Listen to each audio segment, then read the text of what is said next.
Hello friends, this is Ashwini Vishwakarma and welcome back in my YouTube channel. मैं आज आप लोगों के लिए एक नॉन फिक्शन बुक की समरी लेकर के आई हूँ और इस बुक का नाम है 12 रूल्स फॉर लाइफ। इस बुक के ऑथर का नाम है जॉर्डन पीटरसन और जॉर्डन पीटरसन एक कैनेडियन साइकोलॉजिस्ट हैं और इन्होंने अपने लाइफ के एक्सपीरियंस को लेकर के और अपने साइकोलॉजिस्ट एक्सपीरियंस को लेकर के इस बुक को लिखा है। और मैं आप सबसे ये भी बता देना चाहती हूँ कि ये जो बुक है 12 रूल्स फॉर लाइफ, ये बुक कनाडा, यूनाइटेड स्टेट और यूनाइटेड किंगडम में सबसे ज़्यादा बिकने वाली बुकों में से एक बुक है और इस बुक की 3 मिलियन से भी ज़्यादा कॉपीज़ जो है वो सेल हो चुकी है। तो मुझे नहीं लगता है कि ये बुक आप सबके लिए हेल्पफुल नहीं होने वाली है और इस बुक को मैंने भी पढ़ा है और आज मैं आप लोगों के साथ इस बुक के कुछ पॉइंट्स को शेयर करने वाली हूँ जिससे आप सबके फंडे और क्लियर हो जाएंगे कि आप लोगों के लिए ये बुक हेल्पफुल होने वाली भी है या नहीं। आई मीन ये बुक आप लोगों को सेल्फ हेल्प करेगी भी या नहीं।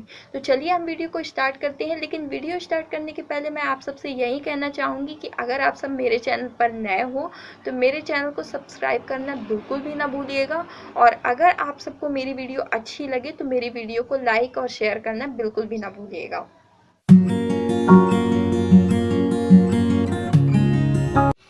तो इस बुक में मैंने 5 चीज़ें सीखी और मैं इस 5 चीज़ को आप लोगों के साथ शेयर करने वाली हूँ। तो पहली चीज़ ये है, also stand up straight with your shoulders back. I mean जब भी आप लोगों के सामने कोई प्रॉब्लम आती है ना, तो आप लोगों का बॉडी का पोस्चर जो है वो सबसे पहले लूज होता है। तो ऑथर का यही कहना है कि जब भी आप लोगों के सामने कोई प्रॉब्लम आए तो आप लोग सबसे पहले अपनी बॉडी का पोस्चर देखो और अगर आप लोगों की बॉडी का पोस्चर लूज है तो आप लोग उस बॉडी के पोस्चर को सही करो। आई मीन हमेशा टाइट खड़े हो और अपने शोल्डर्स को बैक करो और एक लंबी गहरी सांस लो और प्रॉब्लम के आने के बाद भी अपने आप से यही कहो कि अब मुझे क्या करना है। ये नहीं कि प्रॉब्लम हो गई तो अब मैं क्या करूँ, है ना। तो आप लोगों को अपने आप से ये सवाल ज़रूर पूछना चाहिए कि अब मुझे क्या करना है। तो ये पहली चीज़ थी जो मैंने इस बुक से सीखी। इस बुक में दूसरी चीज़ जो मैंने सीखी वो ये है कि treat yourself like someone you are responsible for helping. I mean कभी कभी ऐसा होता है ना कि घर में कोई भी आपका क्लोज पर्सन जो है उसकी हेल्थ ठीक नहीं रहती है, वो बीमार हो जाता है। तो आप लोग क्या करते हो, आप लोग उसकी हेल्थ का ध्यान रखते हो, आप लोग उसको टाइम पे दवा लेने के लिए कहते हो और यही कहते हो कि आपकी हेल्थ के लिए जो ठीक है आप लोग वही खाओ। तो क्या हम उस तरीके से खुद का ध्यान नहीं रख सकते हैं जिस तरीके से हम औरों की हेल्थ का ध्यान रखते हैं, औरों की उम्मीदों का ध्यान रखते हैं कि और लोगों को हमसे क्या उम्मीद है, उस तरीके से हम क्या खुद की हेल्थ का ध्यान नहीं रख सकते हैं और हम खुद से क्या उम्मीद लगा करके रखे रहते हैं, हम क्या उसका ध्यान नहीं रख सकते हैं।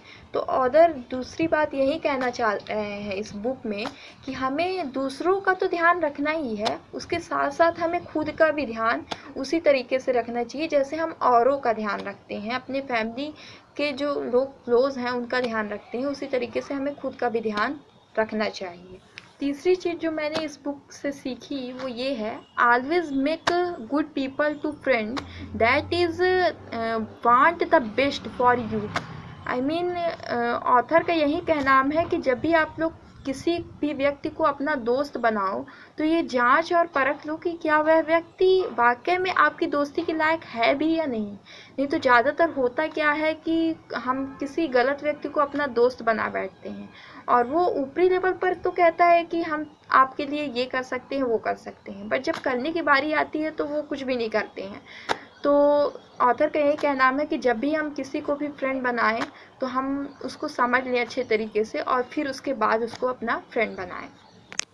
फोर्थ चीज़ जो मैंने इस बुक से सीखी वो ये है, always know that what is the root cause of your problem.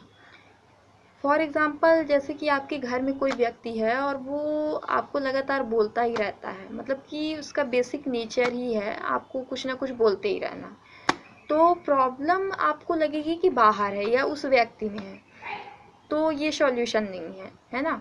आपको लगेगा कि वो व्यक्ति या तो बोलना बंद कर दे या तो आप उस जगह से ही हट जाओ जब वो बोलता रहे, लेकिन ये दोनों ही सॉल्यूशन नहीं है। क्योंकि अगर आप लोग ये चाह रहे हो कि वो व्यक्ति बदल जाए तो ये ऑलमोस्ट इम्पॉसिबल टास्क है, क्योंकि आपका केवल अपने अलावा अपने आप को छोड़ कर के किसी पर भी कंट्रोल नहीं। और दूसरी बात कि अगर आप लोग सोच रहे हो कि कहीं और चले जाएं, तो ज़रूरी नहीं कि इस दुनिया में एक ही व्यक्ति है वो ऐसा, बहुत सारे ऐसे लोग हैं जो आपको बेवजह क्रिटिसाइज़ करते ही रहेंगे। तो प्रॉब्लम ना उस व्यक्ति में है, ना ही सिचुएशन में है, मतलब कि आप जगह को भी नहीं छोड़ सकते हो। प्रॉब्लम आपके थॉट में हो सकती है, तो आपको अपने थॉट को चेंज करना है उस व्यक्ति को लेकर के। हाँ, अगर आपको वो व्यक्ति बार बार बोलता है तो आप अपने आप से बोल सकते हो कि चलो ये व्यक्ति तो ऐसा ही है, इसका तो बेसिक नेचर ही ऐसा है, मुझे अपना काम करना है, इसको छोड़ो हटाओ।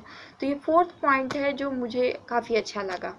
तो 5वें पॉइंट में ऑथर यही कहना चाहते हैं कि never blame for your problem to others and always find out your problem solution. मतलब कि ऑथर का यही कहना है कि अगर आपकी लाइफ में कोई प्रॉब्लम आ रही है तो वो प्रॉब्लम अपने आप में जिम्मेदार नहीं है, उस प्रॉब्लम के जिम्मेदार आप खुद ही हो। मतलब कि आपने ज़्यादातर उस प्रॉब्लम को आप ही ने क्रिएट किया है। सुनने में थोड़ा कड़वा लगेगा बट ये सच है। तो अगर कोई प्रॉब्लम लाइफ में आ गई है तो आपको पूरी तरीके से हिम्मत नहीं हारनी है, और आपको ये समझना होगा कि गलती कहाँ पर हुई है और उस गलती से सीखना होगा, और फिर आपको ये ध्यान रखना है कि आगे ये गलती ना हो और आपको आगे बढ़ना है, न कि बार बार उस प्रॉब्लम को देखते रहना है। तो ये पॉइंट काफ़ी ज़्यादा इम्पॉर्टेंट है। तो फ्रेंड्स, ये थे 12 रूल्स फॉर लाइफ बुक के कुछ इंपॉर्टेंट पॉइंट्स जो मैंने आपके साथ शेयर किए। लेकिन इसके बाद भी अगर आप लोगों को लगता है कि आप सबको ये बुक पढ़नी चाहिए, तो मैंने इस बुक का जो लिंक है वो डिस्क्रिप्शन बॉक्स में ऑलरेडी दे दिया है। आप लोग उस लिंक के थ्रू इस बुक को बाय कर सकते हो। इसके अलावा आप सब मुझे इंस्टाग्राम पेज पर भी फॉलो कर सकते हो, मैंने उसका भी लिंक जो है डिस्क्रिप्शन बॉक्स में दे दिया है। And thank you very much मेरी वीडियो को पूरा देखने के लिए। और मैं अब एक और नई बुक की समरी लेकर के आने वाली हूँ, तो वो भी बहुत जल्दी अपलोड हो जाएगी। तो अभी के लिए बाय बाय।